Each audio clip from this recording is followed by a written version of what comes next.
Ito ating pong talakayin ang pinakabagong update patungkol po sa mga programa ng kasalukuyang administrasyon dito sa Mr. President on the Go. Una nga po dyan mga kababayan, halagang 50 milyong pisong tulong pinansyal ang ipinamahagi po ng ating Pangulong Ferdinand R. Marcos Jr. sa mga taga-Pangasinan na naapektuhan ng mga sunod-sunod na bagyo. Nabahagi po ang ating Pangulo ng tulong pinansyal sa mga magsasaka, mangingisda at kanilang mga pamilya sa lalawigan ng Pangasinan. Kabilang na rito yung tig 10,000 pisong tulong pinansyal sa 5,000 mga magsasaka at mangingisda sa lalawigan. Siniguro rin ng ating Pangulo na nariyan ang buong pwersa ng suporta ng mga ahensya ng gobyerno, kabilang ang Department of Agriculture, DSWD, DOLE at Department of Human Settlements and Urban Development.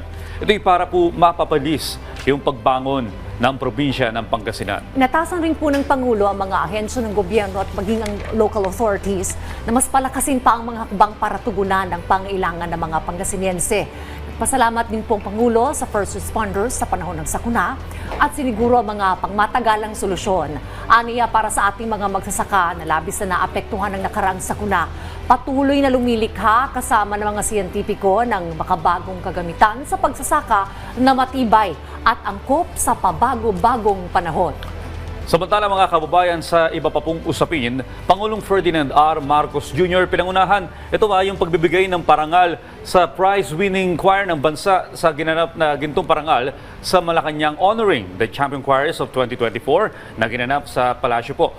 Sa ginanap na ceremonial program, binigyang pagkilala ang mga most outstanding choirs sa Pilipinas na nagdala ng karangalan sa bansa dahil sa kanilang galing sa musika na ipinamala sa international stage. Binigyang pagkilala po ang 7 choral groups, ang University of the Philippines Manila Choral, Quezon City Performing Arts Development Foundation Incorporated Concert Chorus, Sola Gracia Choral, University of Mindanao Choral, Los Cantantes de Manila, Musica Pela at University of Santo Tomas Singers.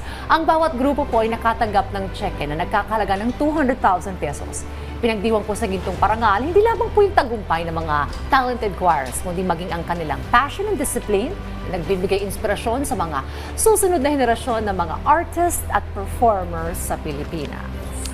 At yan po muna ang ating update ngayong umaga. Abangan ang susunod nating pag-uusapan patungkol sa mga aktibidad at programa ng kasalukuyang administrasyon dito lamang sa Mr. President on the Go.